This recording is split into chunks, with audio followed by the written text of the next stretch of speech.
Hai, Assalamualaikum warahmatullahi wabarakatuh.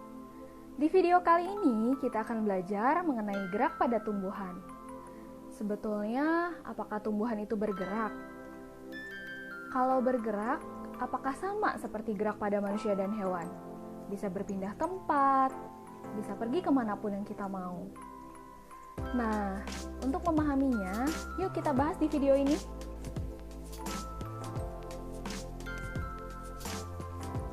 Kalian pasti tahu kan ini tumbuhan apa?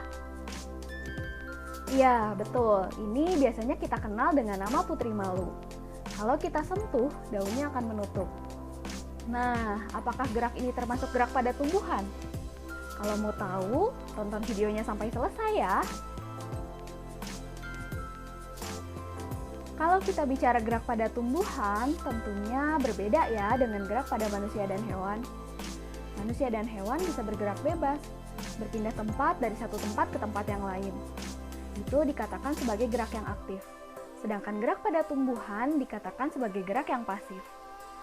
Nah, ternyata gerak pada tumbuhan ini terbagi menjadi 3 macam. Ada gerak endonom, higroskopis, dan esionom. Apa sih ketiga gerak ini? Nah, gerak endonom itu terjadi secara spontan, tidak dipengaruhi oleh rangsangan dari luar. Kalau gerak higroskopis, itu terjadi karena adanya perubahan kadar air di dalam sel yang mengalami penyusutan atau penurunan. Sedangkan gerak esionom, gerak yang terjadi dipengaruhi oleh rangsangan dari lingkungan sekitar.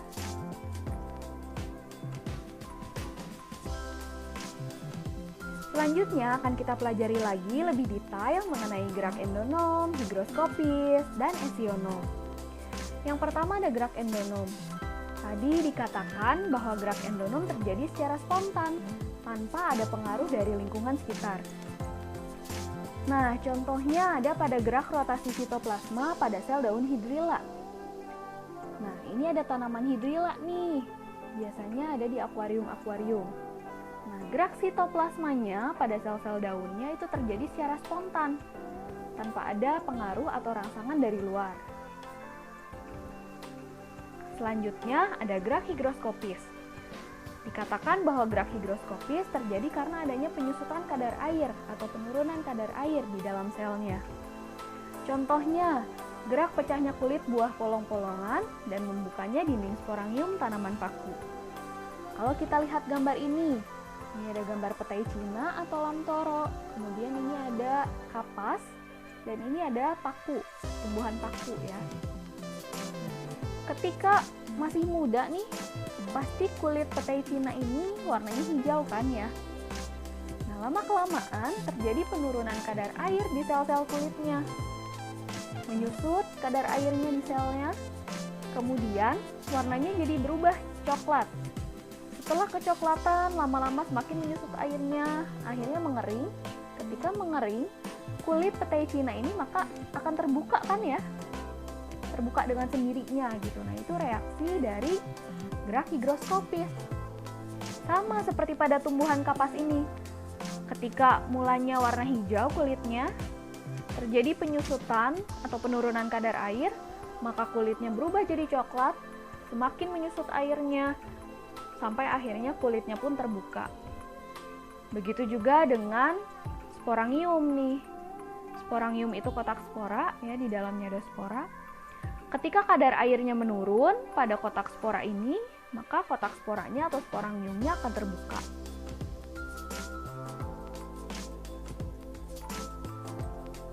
Nah, selanjutnya ada gerak esionom.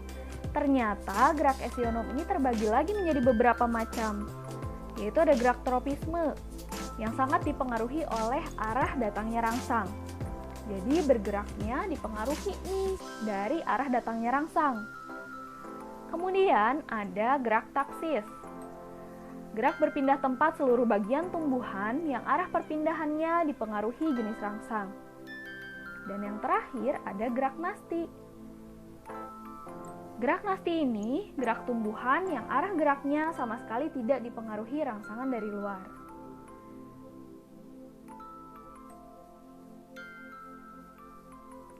Yang Yang pertama, kita bicara mengenai gerak tropisme. Tadi gerak tropisme ini geraknya dipengaruhi arah datangnya rangsang. Ada yang dikatakan sebagai geotropisme. Rangsangannya berupa gravitasi. Kalau kita lihat gambar ini, meskipun ini potnya terlihat miring, tetapi akarnya tidak ikut miring kan ya, bergeraknya atau tumbuhnya. Nah, dia malah mencari ke arah gravitasi nih, ke arah pusat bumi gitu. Jadi ke bawah tumbuhnya atau bergeraknya akar ini. Maka dikatakan sebagai positively geotropik. Berbeda dengan batang dan daunnya nih kalau kita lihat. Batang dan daunnya berlawanan arah, melawan arah gravitasi, tumbuhnya ke atas gitu. Nah, negatively geotropik. Yang kedua, ada fototropisme. Rangsangannya itu berupa cahaya matahari. Kita kembali lagi ke gambar ini. Meskipun potnya miring, tumbuhan dan akarnya tidak ikut miring kan ya? Nah, tumbuhnya ini batang dan daunnya mencari yang sumber cahaya mataharinya banyak. Bergeraknya tuh. Mencari yang sumber mataharinya banyak, ternyata di atas. Nah, maka arah geraknya pun akan mengikuti, arah tumbuhnya pun akan mengikuti. Gitu. Selanjutnya ada tigmotropisme. Nah, ini rangsangannya berupa persinggungan. Kalau kita lihat, ini adalah sulur daun. Nah, sulur daun ini akan tumbuh sesuai dengan medianya. Kalau ada bambu yang panjang, maka dia akan tumbuh sepanjang bambu itu. Contoh lainnya, misalnya pohon anggur. Tumbuhnya juga akan mengikuti medianya biasanya. Selanjutnya, ada hidrotropisme. Rangsangannya berupa air. Kalau kita lihat gambar ini, diibaratkan ini suatu tumbuhan di dalam pot yang bagian tanahnya sebelah kiri banyak mengandung air dan sebelah kanan banyak mengandung pupuk. Nah, karena rangsangannya berupa air, maka akarnya akan bergerak ke arah tanah yang banyak mengandung airnya. Yang terakhir, ada kemotropisme. Rangsangannya berupa zat kimia. Nah, tadi di gambar ini sebelah kanannya pupuk yang banyak mengandung zat kimia misalnya. Maka akarnya pun sama, akan bergerak atau tumbuh ke arah yang banyak mengandung zat kimia.